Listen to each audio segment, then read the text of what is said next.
ஸ்ரீ சங்கரா TV நேயர்களுக்கு நமஸ்காரம். இந்த இனிய காலை பொழுதிலே உங்கள் அனைவரையும் சுபதினம் நிகழ்ச்சியில் சந்திப்பதில் மிக்க மகிழ்ச்சி.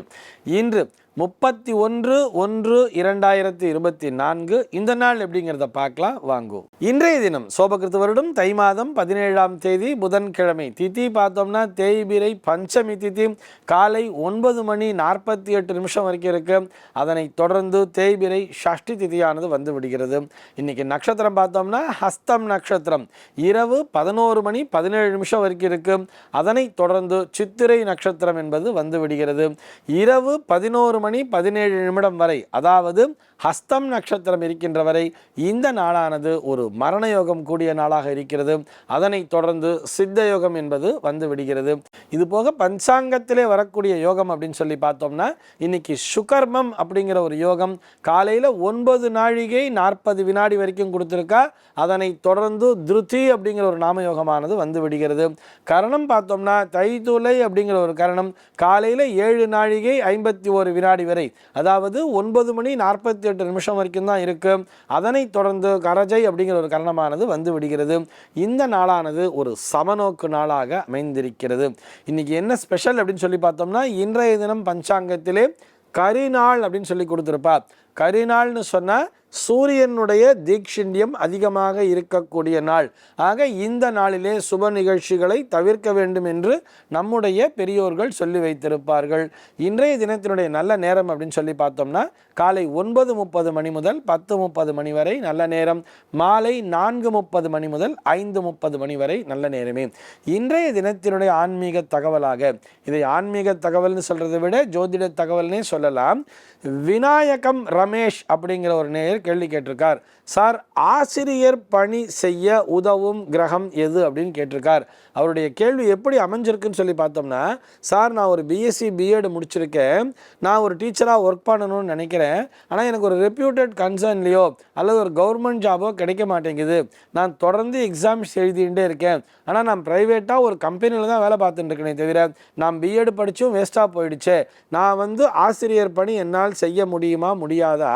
இப்படி ஆசிரியர் பணி செய்ய வேண்டும் என்று சொன்னால் அதற்கு உதவக்கூடிய கிரகம் எது சார் அப்படிங்கிறது தான் அவருடைய கேள்வியாக அமைந்திருக்கிறது. ஆசிரியர் அப்படின்னு சொல்லி வந்துட்டாலே அதிலேயே நமக்கு ஆன்சரும் இருக்கே. யாரை நம்ம ஆசிரியர்னு சொல்லுவோம்? குரு அப்படிங்கிறவர் தானே ஆசிரியராக சொல்லுவோம். ஆக அந்த குரு என்கின்ற கிரகத்தினுடைய ஒரு அனுகிரகம் எவருடைய ஜாதகத்திலே அதிகமாக இருக்கிறதோ அவர்கள் நல்லாசிரியர்களாக இருப்பார்கள். குரு மாத்திரம்தான் ஆசிரியரான்னு கேட்டால் இன்னொரு ஆச்சாரியன் அப்படிங்கிறது இருக்கு இல்லையா? யாருன்னு பார்த்தா சுக்ராச்சாரியார்னு நம்ம சொல்கிறோம் இல்லையா? சுக்கிரனும் ஆசிரியர் தொழிலை செய்யக்கூடியவர் தான். இவர்கள் இருவருக்குமான வித்தியாசம் என்னன்னு சொல்லி பார்த்தோம்னா, குரு என்பவர் பிரதானமாக அந்த சம்பாத்தியத்தை எதிர்பார்க்க மாட்டார். பணம் வேணும் தான், எல்லாருக்குமே சம்பாத்தியங்கிறது வேணும் தான், அது ஒரு லெவலில் இருந்தால் போதும்னு நினைப்பார். ஆனால் சுக்கிரன் எப்படின்னு பார்த்தோம்னா, சுக்கிரனாக இருக்கக்கூடியவர்கள் அவர்கள் ஆசிரியர் பணியை மேற்கொள்ளும் பொழுது அவர்கள் என்ன பண்ணுவான்னு கேட்டால் அதுக்கு கட்டணம்ங்கிறது இவ்வளோ கட்டணம் கொடுத்தே ஆக வேண்டும், அதுவும் அதிகப்படியான கட்டணமாகவே, இன்னும் நிறைய வேணும்னு சொல்லி அந்த ஃபீஸ்லேயே நிறைய டைப்ஸ்லாம் போட்டு வசூல் பண்ணுவா இல்லையா? அதுதான் அந்த சுக்கிரனுடைய தன்மை. ஆனால் அவரும் ஆசிரியர் தான். இந்த ரெண்டுத்தையும் நம்ம நல்லா புரிஞ்சுக்கணும். ஈஸியாக புரிஞ்சுக்கிற மாதிரி சொல்லணும்னு சொன்னால், குரு என்கின்ற கிரகம் ஒரு கவர்மெண்ட் ஸ்கூல் டீச்சர்னு வச்சுக்கலாம். சுக்கிரன் அப்படிங்கிற ஒரு கிரகம் ஒரு பிரைவேட் ஸ்கூல் டீச்சர்னு எடுத்துக்கலாம். பிரைவேட் ஸ்கூல் டீச்சர் மட்டும் இல்லாமல் டியூஷன் தனியாக வச்சுட்டு நிறைய ஏர்ன் பண்ணுவா தெரியுமா? அதாவது சம்பாதிக்கிறதுக்குன்னே ஒரு டியூஷனை வச்சுருப்பா. அந்த டியூஷன் போய் பார்த்தோம்னா, அந்த கோச்சிங் கிளாஸஸ்லாம் போய் பார்த்தோம்னா ஒரு ஏசி கிளாஸு, ஒரு லக்ஸுரியஸான கிளாஸு, நிறைய அந்த டிஜிட்டல் போர்டு, அந்த மாதிரிலாம் நிறைய ஆடம்பரமான விஷயங்கள்லாம் இருக்கும் இல்லையா? இவர்களுக்கு சுக்கிரன் என்பது நன்றாக வேலை செய்யும். ஆனால் குருவாக இருக்கக்கூடிய ஆசிரியர் வெறும்னா ஒரு போர்டு இருந்தால் போகிறோம், அந்த போர்டு சாக்பீஸை வச்சுட்டு அழகாக சொல்லி தருவார். ஃபீஸுங்கிறதையும் சொல்லியிருப்பார் டியூஷன் இருக்கும் பொழுது. ஆனால் கொடுத்தாலும் வாங்கிப்பார், இல்லைனாலும் நீ கிளாஸுக்கு நாளிலேருந்து வரக்கூடாது அப்படிங்கிற மாதிரிலாம் சொல்ல மாட்டார். ஆக எப்படியாக இருந்தாலும் இந்த குரு என்பவர் நன்றாக இருந்தால் நீங்கள் ஒரு ஆசிரியராக பணியாற்றலாம்.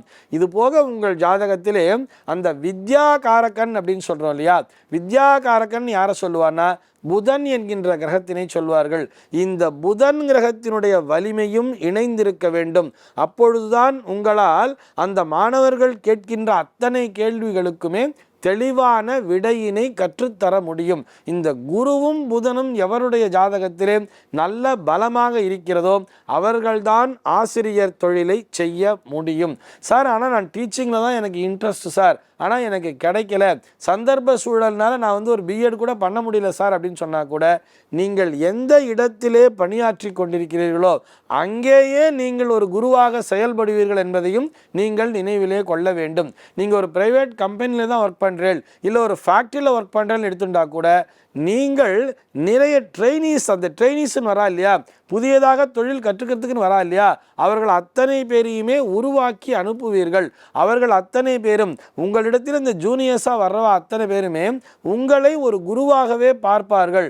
நீங்கள் தன்னலம் கருதாது உங்களுக்கு தெரிஞ்ச அந்த டெக்னிக்ஸ் அத்தனையுமே நீங்கள் அவங்களுக்கு சொல்லி தருவேள்.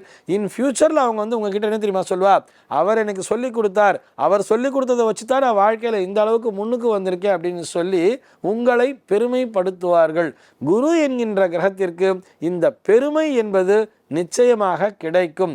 எந்த துறையாக இருந்தாலும் நீங்கள் அதனை மற்றவர்களுக்கு கற்றுத்தர வேண்டும் என்று சொன்னால் உங்களுடைய ஜாதகத்திலே குரு என்கின்ற கிரகம் நல்லபடியாக இருக்க வேண்டும். மாறாக குரு ஒரு 8ல் போய் உட்கார்ந்துட்டு இருக்கார், அவர் உச்சபலத்தோடு இருந்தாலும் சரி, அவர் 8ல் போய் உட்காந்துட்டான்னு சொன்னால் உங்களால் ஒரு நல்ல ஆசிரியராக பணியாற்ற முடியாது. அவர் 6ஆம் பாவத்திலேயோ அல்லது 8ஆம் பாவத்திலேயோ அல்லது 12ஆம் பாவத்தில் போய் உட்காந்துட்டான்னு சொன்னால் உங்களால் ஒரு நல்ல டீச்சர் அப்படின்னு சொல்லி பேர் வாங்கவே முடியாது.